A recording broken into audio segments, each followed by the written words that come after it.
बिस्मिल्लाहिर्रहमानिर्रहीम। अस्सलामुअलैकुम नाज़रीन कराम, नई वीडियो में आपको खुश आमदीद कहते हैं। हमारे यहाँ मसला ये है कि हम एक गलती करते हैं, फिर उस गलती को कवर करने के लिए 100 गलतियाँ और करते हैं और फिर हमारी वो गलती हमारी ज़िद और अना बन जाती है। यही मामला इमरान खान का है। आपने इमरान खान वाले मामले में देखा इन्होंने साइफर को क्या कुछ किया, इन्होंने मीडिया पर जाकर क्या कुछ कहा, इन्होंने तासुर क्या कायम किया। उसके बाद अब इमरान खान को फंसाने के चक्कर में इनसे बहुत बड़ा ब्लंडर हुआ है। अब इसके अंदर अमरीकियों का किरदार है। आप जानते हैं कि आपने अभी IMF का कर्ज लेना था तो आपको उनके सफ़ीर से मिलना पड़ रहा था, आपको अमेरिका में कॉल्स करनी पड़ रही थी, लेकिन अब उनका एक वफद इस्लामाबाद पहुंच गया है। तो अब दें उनको जवाब। मैं आपको बताता हूं कि कौन ये कह रहा है। इस वक्त अमेरिका का एक आला सतह का वफद इस्लामाबाद पहुंचा है। एक तो ये जो कह रहे हैं कि हम इलेक्शंस नहीं होने देंगे और बल्ले का निशान नहीं होगा और अगले फरवरी मार्च तक इलेक्शंस नहीं होंगे, शायद ऐसा ही कोई प्लान है।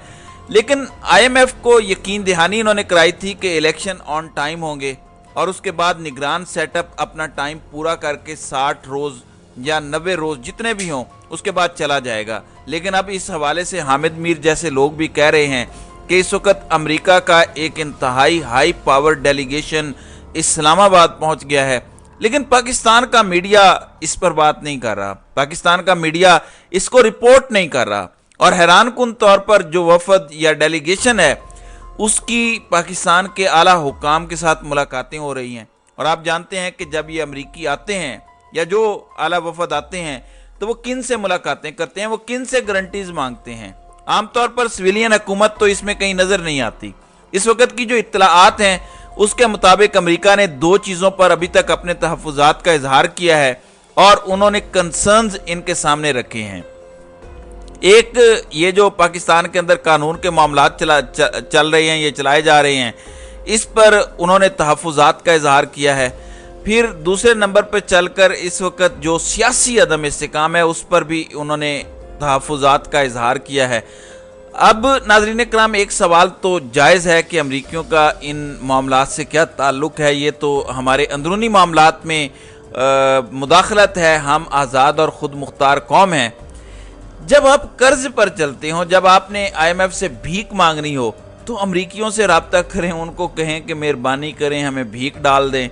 तो फिर जब इस किस्म की चीज़ें होती हैं तो फिर इस किस्म की वो गारंटीज़ भी मांगते हैं और इस किस्म की गारंटीज़ आपको देनी पड़ती हैं। अब आप साइफर को इतना तमाशा बनाएंगे तो फिर आपको जवाब तो देना पड़ेगा।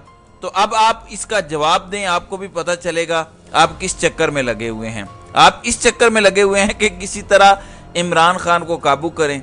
अब कल JIT वाला मामला हुआ जिसमें इमरान खान को कसूरवार करार दिया गया, उससे तसल्ली नहीं हुई, एक और JIT अब बना दी गई है। जबकि दूसरी जानिब बताया जा रहा है कि इमरान खान के खिलाफ घेरा तंग हो रहा है, लेकिन घेरा ये हुकूमत तंग नहीं करेगी क्योंकि ये हुकूमत तो चंद रोज़ की मेहमान है, ये चली जाएगी। तो इसके बाद जो निगरान सेटअप होगा, जो भी करना है उसने करना है। आप अंदाज़ा इस बात से कीजिए लोग क्या बता रहे हैं। इनके लोग ये बता रहे हैं कि इलेक्शंस उस वक्त तक नहीं होंगे जब तक इमरान खान जेल में नहीं जाएंगे, या जेल में ना भी जाएं। इस वक्त प्रॉब्लम जेल में जाने से ज़्यादा ये है कि इमरान खान ये जो रोज़ लोगों से कम्युनिकेट करते हैं, उनका बात करना है, अपना मैसेज कन्वे करना है। अगर इमरान खान को कैंपेन ना भी करने दी गई और वह ज़मान पार्क बैठे रहे और वह रोज़ाना की बुनियाद पर गुफ्तगू करते रहे तो इसका मतलब ये है कि चीज़ें किसी के कंट्रोल में नहीं रहेंगी, फिर कंट्रोल ज़मान पार्क का होगा। इसलिए ज़रूरी ये है कि इस कनेक्टिविटी को ख़त्म किया जाए, इमरान खान को जेल में डाला जाए और लोगों से उनका राब्ता मुनक़ते हो जाए।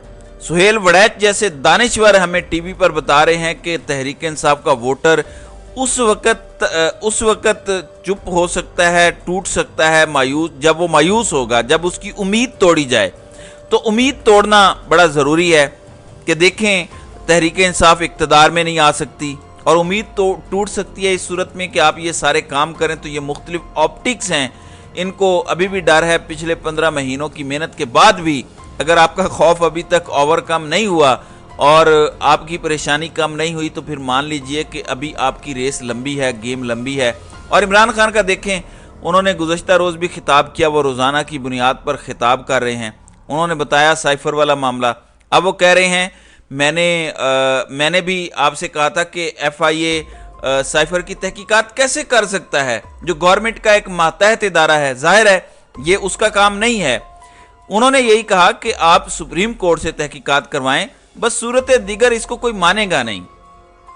اندازہ کیجئے کہ عمران خان بتا رہے تھے کہ حالات یہ ہو گئے ہیں کہ سیاسی ایکٹیویٹیز اپنی جگہ، اگر زمان پارک میں نائی بھی آ جائے تو پولیس اس سے بھی تحقیقات کرتی ہے، اس کو بھی روک لیتی ہے۔ اب آپ جانتے ہیں کہ عمران خان کے بال کاٹنے یا شیو بنانے ایک نائی آتا ہے، خان نے بتایا کہ ان کا نائی آیا بال کاٹنے کے لیے تو اس سے باقاعدہ روک کے پولیس نے پوچھا کہ آپ 4 گھنٹے اندر کیا کرتے رہے۔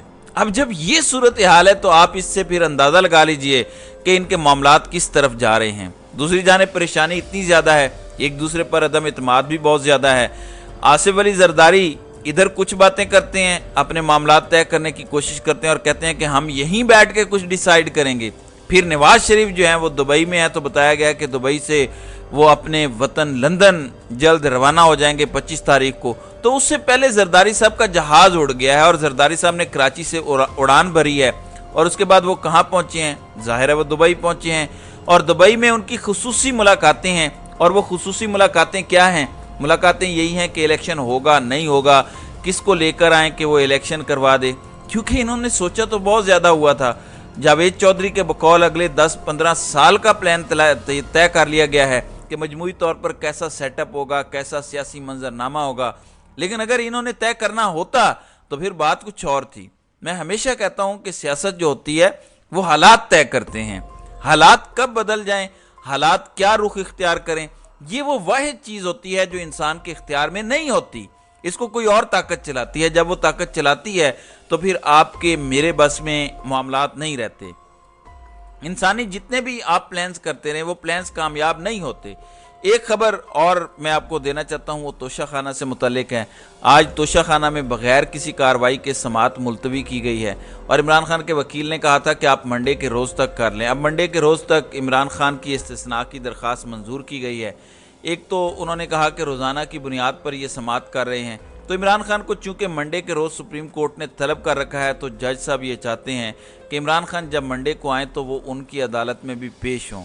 تو انہوں نے کہا کہ ملزم عمران خان سپریم کورٹ پیشی کے بعد توشہ خانہ کے معاملے میں بھی عدالت کے اندر پیش ہو۔ میرے خیال سے عمران خان کو چلے جانا چاہیے، چلیں جج صاحب کو بھی تسلی ہو جائے۔ پھر ایک اور بڑی امپرومنٹ ہوئی ہے اور وہ ملٹری کورٹس والی ہے، چونکہ کل چیف جسٹس نے پوچھا تھا اپیل کے حق کے حوالے سے، تو اٹارنی جنرل نے کہا تھا کہ ہمیں 1 مہینہ چاہیے۔ اس حوالے سے چیف جسٹس نے کہا تھا کہ ہم اس پر سوچیں گے۔ اب اس پر تحریری فیصلہ آ گیا ہے، اور سویلین کے ملٹری کورٹ میں ٹرائل کے حوالے سے جو درخواست ہے اس پہ مزید سماعت اب 1 اگست کو ہوگی، اور اٹارنی جنرل کی جو 1 ماہ دینے کی استدعا ہے اسے مسترد کر دیا گیا ہے۔ آج 22 تاریخ ہے، اس کا مطلب ہے کہ 1 ہفتے کی مہلت دی گئی ہے، اور اس میں بتایا یہ گیا ہے کہ 6 مختلف گارنٹیز عدالت کو کروائی گئی ہیں۔ ایک تو یہ کہ لمبی سزا نہیں ہوگی، دوسرا اس وقت کوئی ملٹری ٹرائل نہیں ہوگا، جب بھی ہوگا پہلے کورٹ کو بتایا جائے گا، اور پھر انہیں اپنا پرائیویٹ وکیل کرنے کا اور اپنی مرضی کا وکیل کرنے کا اختیار حاصل ہوگا۔ فیملی ممبرز اور لیگل ٹیم پروسیڈنگز کو فالو کر سکتی ہے۔ تو اوورآل میرے خیال سے یہ ایک اچھی ڈیولپمنٹ ہے۔ ایک خبر اور جاتے جاتے میں آپ کو دینا چاہتا ہوں کہ یہ حکومت جو کہتی ہے ہم واپس آئیں گے، انہوں نے رات کے اندھیرے میں بجلی مہنگی کر دی ہے، 7 روپے 50 پیسے فی یونٹ، اور یہ سرکولیشن سمری کے ذریعے کابینہ نے منظوری دی ہے۔ کیا ہی کہنے ان لوگوں کے ہیں، یہ ان کی اصل حیثیت اور اصل اوقات ہے۔ تو ناظرین اکرام، آپ کی اس ویڈیو کے حوالے سے کیا رائے ہے؟ آپ اپنی رائے کا اظہار کامنٹ سیکشن میں ضرور کیجیے گا۔